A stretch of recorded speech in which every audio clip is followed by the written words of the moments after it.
Hello friends, welcome to Chandrima's world. Chandrima's ওয়ার্ল্ডে তোমাদের সবাইকে স্বাগত।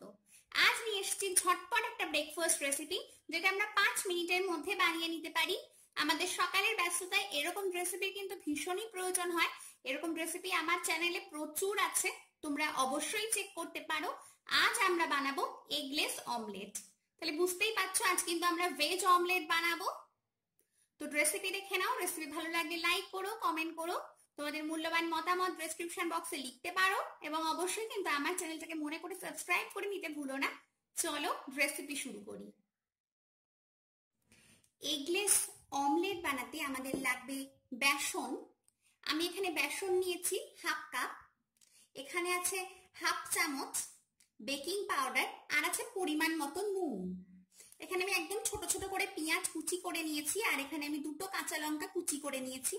একটাই মিডিয়াম সাইজের পেঁয়াজ এখানে আছে। আর এখানে আমি নিয়েছি ময়দা। এই ময়দাটা আছে 5 টেবিল চামচ।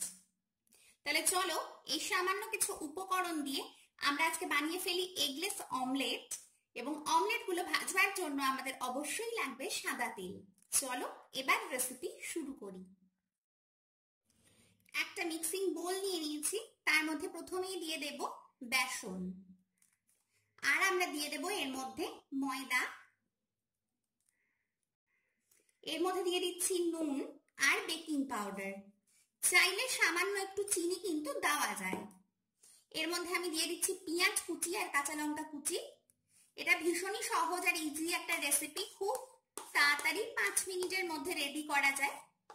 তো সকালের ব্রেকফাস্টের ক্ষেত্রে এটা কিন্তু ভীষণই হেল্পফুল হবে। আমি আগে একটু মিশিয়ে নিচ্ছি, তারপর আমি জল অ্যাড করব। এটা কিন্তু পেঁয়াজ বা কাঁচা লঙ্কা ছাড়াও বানানো যায়, শুধুমাত্র প্লেন। এবার আমি জল অ্যাড করে দিচ্ছি। একটু পাতলাই ব্যাটার বানাতে হবে। প্রথমে কিছুটা জল দিয়ে আমরা ভালো করে আগে মিশিয়ে নেব, তারপর বাকি জল দেব। মিশিয়ে নেওয়া হয়ে গেছে, আবারও জল দিচ্ছি, দিয়ে আবার মিশিয়ে নেব। এরকম কম কম করে জল দিতে দিতে আমরা একটা স্মুথ ব্যাটার কিন্তু এখানে আমাদের বানাতে হবে, একদম লাম্পস ফ্রি। তো সেটা কিন্তু খেয়াল রাখতে হবে।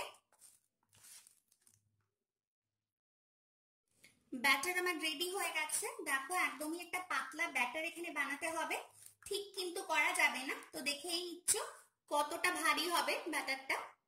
তো চলো এগুলোকে এখন আমরা ফ্রাই করে নিই। একটা ফ্রাইং প্যান আমি এখানে গ্যাসে বসিয়ে দিয়েছি। এর মধ্যে এখন দিয়ে দেব 1 টেবিল চামচ পরিমাণ সাদা তেল। তেলটাকে সামান্য গরম হতে দেব। প্যানটা কিন্তু আমাদের গরম হয়ে গেছে। এর মধ্যে আমি ব্যাটার দিয়ে দিচ্ছি। এখানে আমি একটাতে 2 হাতা পরিমাণ ব্যাটার দিলাম, এবং এটাকে বেশ একটু ঘুরিয়ে ঘুরিয়ে আমাদের গোল করে নিতে হবে, যেমন আমরা অমলেটের ক্ষেত্রে করে থাকি। ঠিক সেম পদ্ধতি আমাদেরকে একটু গোল করে নিতে হবে। এবার এটাকে আমরা একটু সময় দেব এবং ফ্রাই করে নেব। একটা সাইড লো ফ্লেমে ভেজে নেওয়ার পর ধীরে ধীরে দেখবো যে ওই দিকটা হয়েছে কিনা, এবং উল্টে দেব। দেখো খুবই সুন্দর হয়ে গেছে। এবার উল্টো পিঠটাকেও আমরা কিন্তু সেম ভাবে ভেজে নেব। উল্টো পিঠটাও নিশ্চয়ই এবার ভাজা হয়ে গেছে, আমরা একবার চেক করে নেব। দেখো সুন্দর হয়ে গেছে। তো এটাকে তুলে নেব এবং বাকিগুলো ভেজে নেব। আমি আরেকটা দেখিয়ে দিচ্ছি। এখানে আমি দিয়ে দিচ্ছি আবার 1 টেবিল চামচ সাদা তেল, আর এটাকে গরম হতে দেব সামান্য। এবার আমি ব্যাটার দিয়ে দিচ্ছি। আমি আগেরটা তো 2 হাতা ব্যাটার দিয়েছিলাম বলে এটাতেও সেম দিচ্ছি। এবার ধীরে ধীরে হ্যান্ডেলটা ধরে একটু ঘুরিয়ে দেব, যাতে এটা গোল শেপ পায়।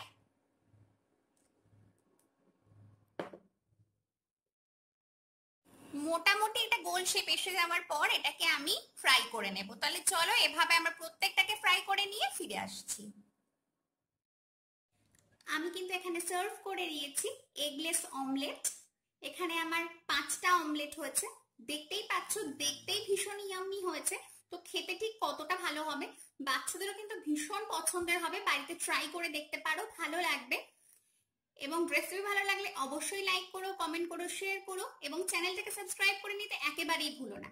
তাহলে চলো আজকের মতো আসি, আবার দেখা হবে অন্য কোনো নতুন রেসিপি নিয়ে। সবাই খুব ভালো থেকো।